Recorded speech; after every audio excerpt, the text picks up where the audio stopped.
Mixing with Mike mixing tip, creating depth with early reflections. One of the things that I think is probably one of the more powerful ways of creating separation and openness in the sound of instruments is by creating the effect that they sort of escape the speakers. And the one thing that sort of defines that in terms of escaping things or giving us or keying our binaural senses for space and our sense of space is working with early reflections. So if you're not aware, early reflections are the first reflections that arrive at you in any given space that you're in. So if you're sitting in a room or standing in a room and you're talking, then what will happen is your voice will come out, and if someone's talking to you, let's maybe use that perspective, that person talking to you, you will hear the direct sound. It will come straight at you.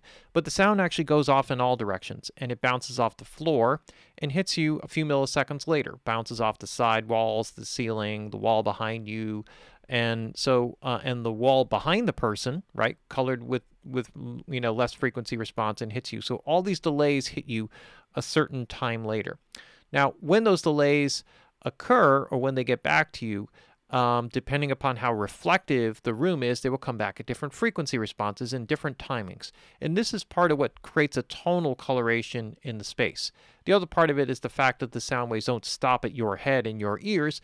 They continue on their merry way and become reverb. So these early reflections, if you look at a plugin like here, like the Reverb, the way they're defined is you see these orange lines. With a simple Hall program here, I can pull out the actual reverb and hear just the reflections. And what this does is this defines the space. So for example here, if I take a drum kit and use the correct shortcut key, and then I'm going to assign all of these guys to bus 11 and 12. And oops, I didn't mean to do that across all the tracks, only to a selected group. All right, so let me do this. Use the shift key instead of the cap locks key this time, and try that one more time. Okay, so now I got my drums assigned here. Now, the way that I have these guys running is they're following the panning, and they're feeding into this send right here. And what we're getting through the send is only early reflection. So it's a reverb plugin, but it has separate controls for early reflections and reverb. And so what I'll hear is if I now take this and let's kind of...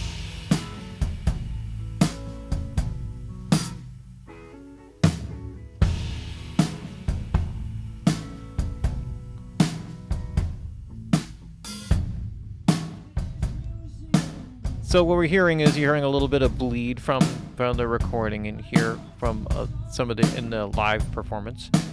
So you hear like a big room sound. So what happens if I kind of shrink down the size here?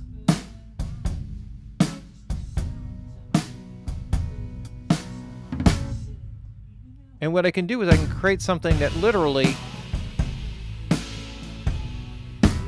sounds like it's in a small space with you.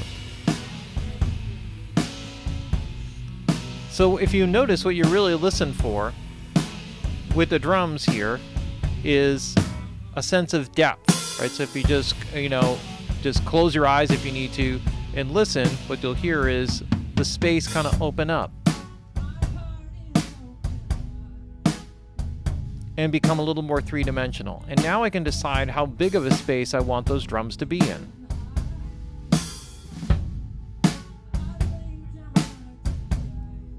So this seems to be kind of like a nice configuration. So here,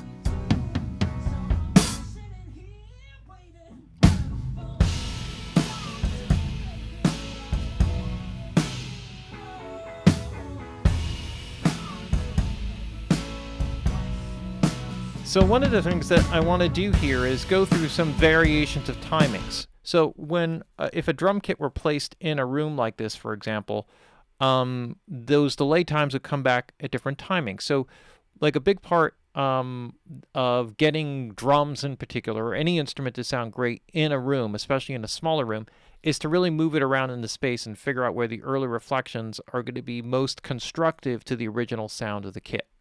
And if that doesn't make sense, you'd have to kind of probably experience it or watch one of my videos they have on the fundamentals of recording, where I kind of show these types of things. And what happens is that when you move it around, you'll find that certain things all of a sudden get accentuated. The snare sticks out a little bit more, becomes a little bit more present. The fundamental sticks out a little bit more. And so these delay timings are reflected in what they call decorrelation, or the variance of those delay times coming from the different sources. So what I can do here is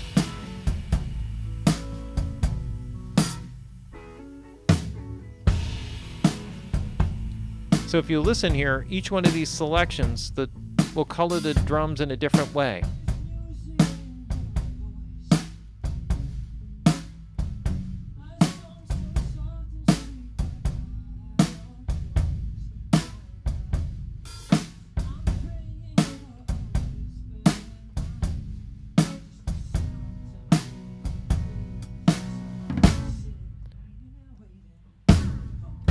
So what I'm going to do here is I'm going to kind of highlight this area here from the verse, loop that around, where we can really hear it. You hear how much that brings out the kick drum.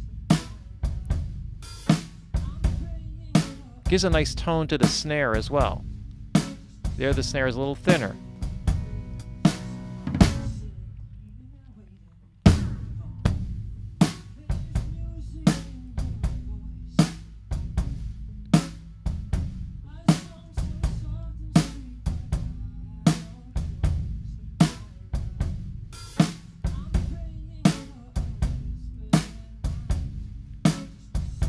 I like this one because it gives the most clarity to the drums. Now, the tricky part with this is that it seems to really focus the kick and the snare, and this is what I'm really listening for. I can also kind of shape this, add brightness or low end if I felt like was necessary.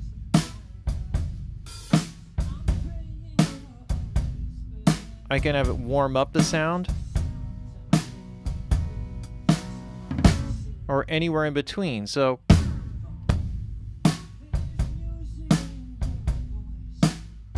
I want to kind of give it a little bit of warmth here. So this is without it.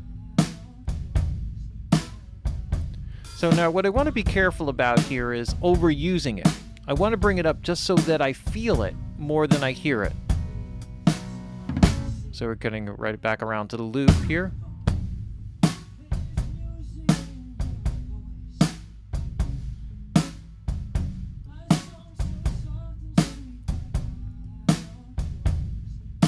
So when I go, like, so from here, if I go further, it starts to mess with the drum sound too much.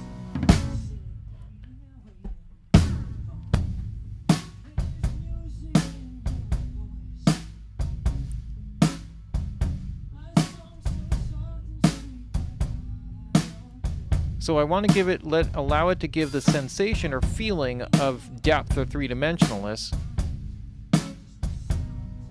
without actually making it so obvious. So you want to get the feeling of that sense of depth rather than the actualness of that depth. So to hear this with some of the other, how this affects the drums, notice the perspective of the drums now.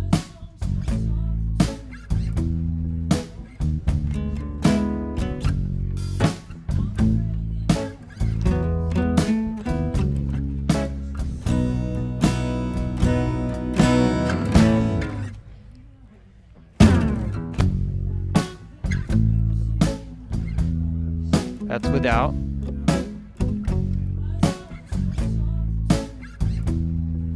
So what you really notice is that there's like a separation of the acoustics and the drums. So here, if I kind of like this bass, then what I could do is I could duplicate this.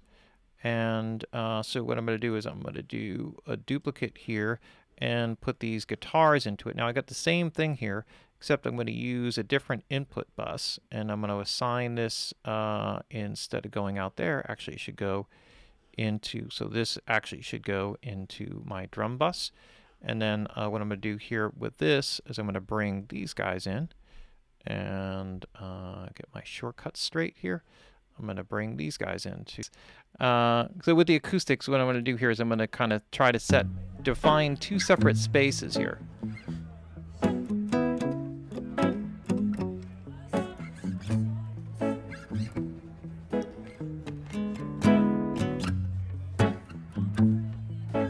One is a very close-up one.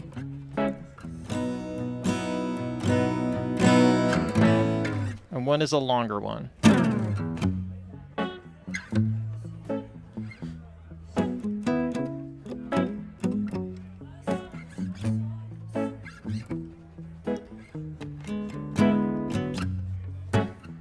I kind of like that variation number 5.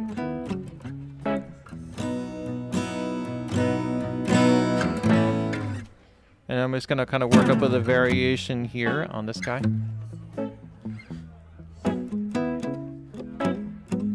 Five sounds really good.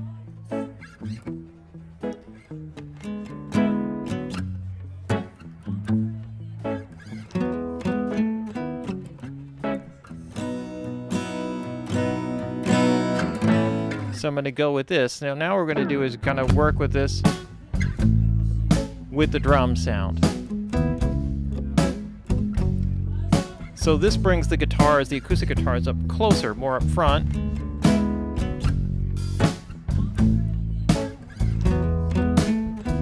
This moves them back a little bit more with the drums.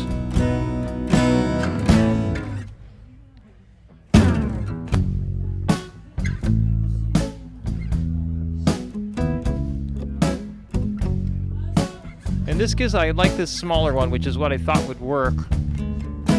Creates a nice space. So let's just kind of listen to it without the two early reflections, and now you can hear what these guys sound like. So this is without early reflections.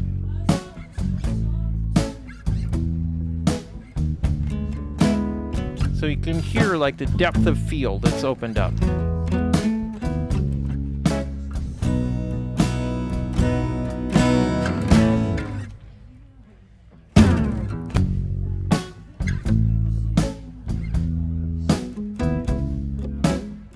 And that's the whole idea of the early reflections, to help create a sense of immediacy or a sense of space, a feeling like you're part of what it is that you're listening to.